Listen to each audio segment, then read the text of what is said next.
Welcome to another edition of Messianic Moments. Today, I want to talk to you about a very troubling topic, anti-Semitism.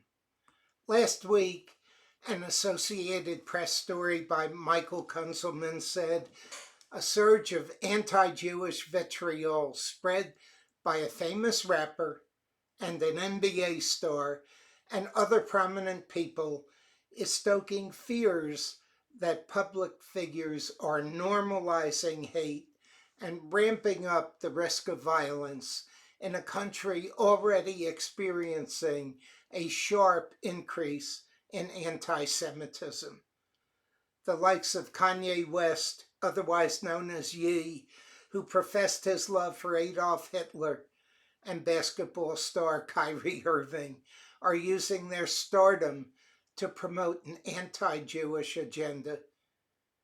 Former President Trump hosting Ye and Holocaust denier Nick Fuentes, a well-known white supremacist, only exacerbated the feared normalization of hate speech. Anti-Semitic incidents reached an all-time high last year here in the U.S.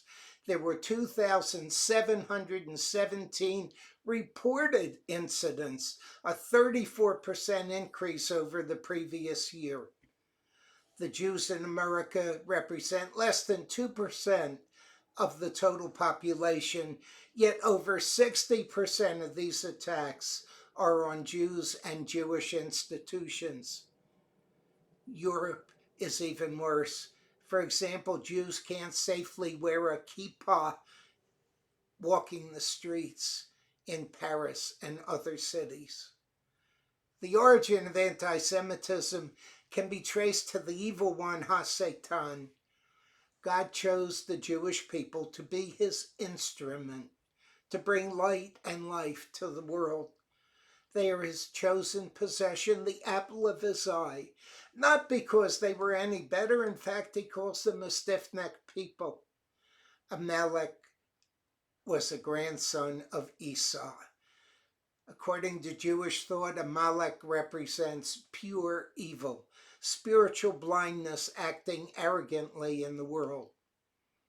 Parashat Ki Teitzei concludes with a command never to forget the nefarious deeds of the Amalekites, who attacked the Israelites from behind as they were coming out of Egypt, and to blot out the memory of Amalek from underneath the heavens. Exodus 17 tells us that Adonai will have war with Amalek from generation to generation. The spirit of Amalek pops up again in Haman, a direct descendant of Amalek, who tried to wipe out the Jews in the book of Esther. Where did it all come from? A satanically inspired anti-Jewish influence emerged in the church at the end of the 1st century AD, as documented by the church's writings. These Adversus Judaeos writings, as they later became known, fostered significant anti-Jewish sentiment. Ironically, these very same people, the Jews, who were responsible for the Council of Jerusalem's decision to allow Gentiles into what was then a totally Jewish body, became the object of persecution by the Gentile-dominated church. According to Derek Prince, a renowned biblical scholar, millions of Jews were killed prior to the Holocaust by and in the name of Christianity.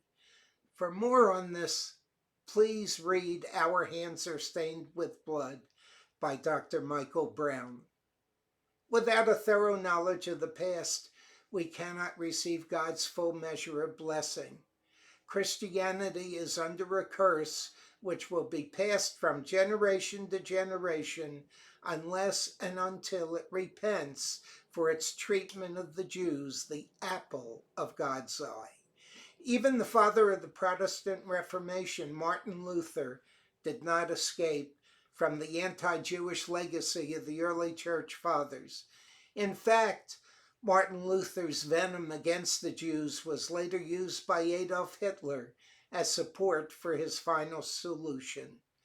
The worst evil genius of Germany is not Hitler or Bismarck or Frederick the Great, but Martin Luther, said historian Dean Inge.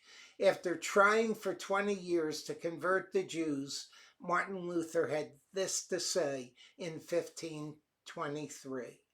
What shall we Christians do with this damned race of Jews? First, their synagogue should be set on fire. Secondly, their homes should likewise be broken down and destroyed. Thirdly, they should be deprived of their prayer books and Talmuds. Fourthly, their rabbis must be forbidden under the threat of death to teach anymore. Fifthly, passport and traveling privileges should absolutely be forbidden to the Jews. Sixthly, they ought to be stopped from usury. Seventhly, let the young and the strong Jew and Jewess be given the flail, the axe, the hoe, the spade, the distaff, and the spindle, and let them earn their bread by the sweat of their noses. We ought to drive the rascally, lazy bones out of our system, therefore away with them. Such hate from the father of the Protestant Reformation. But Romans 12, starting in verse 14, says, "Bless those who persecute you. Bless and do not curse. Rejoice with those who rejoice. Weep with those who weep. Live in harmony with one another. Do not be proud, but associate with the lowly. Do not be wise in your own eyes. Repay no one evil for evil. Give thought to what is good in the eyes of all people. If possible, so far as it depends on you, live in shalom with all people." So how do we overcome evil? Love never fails, neither does prayer. This has been another Messianic Moment. God bless you all. Shalom, shalom. And some glad morning I'll take flight to the house of the risen sun.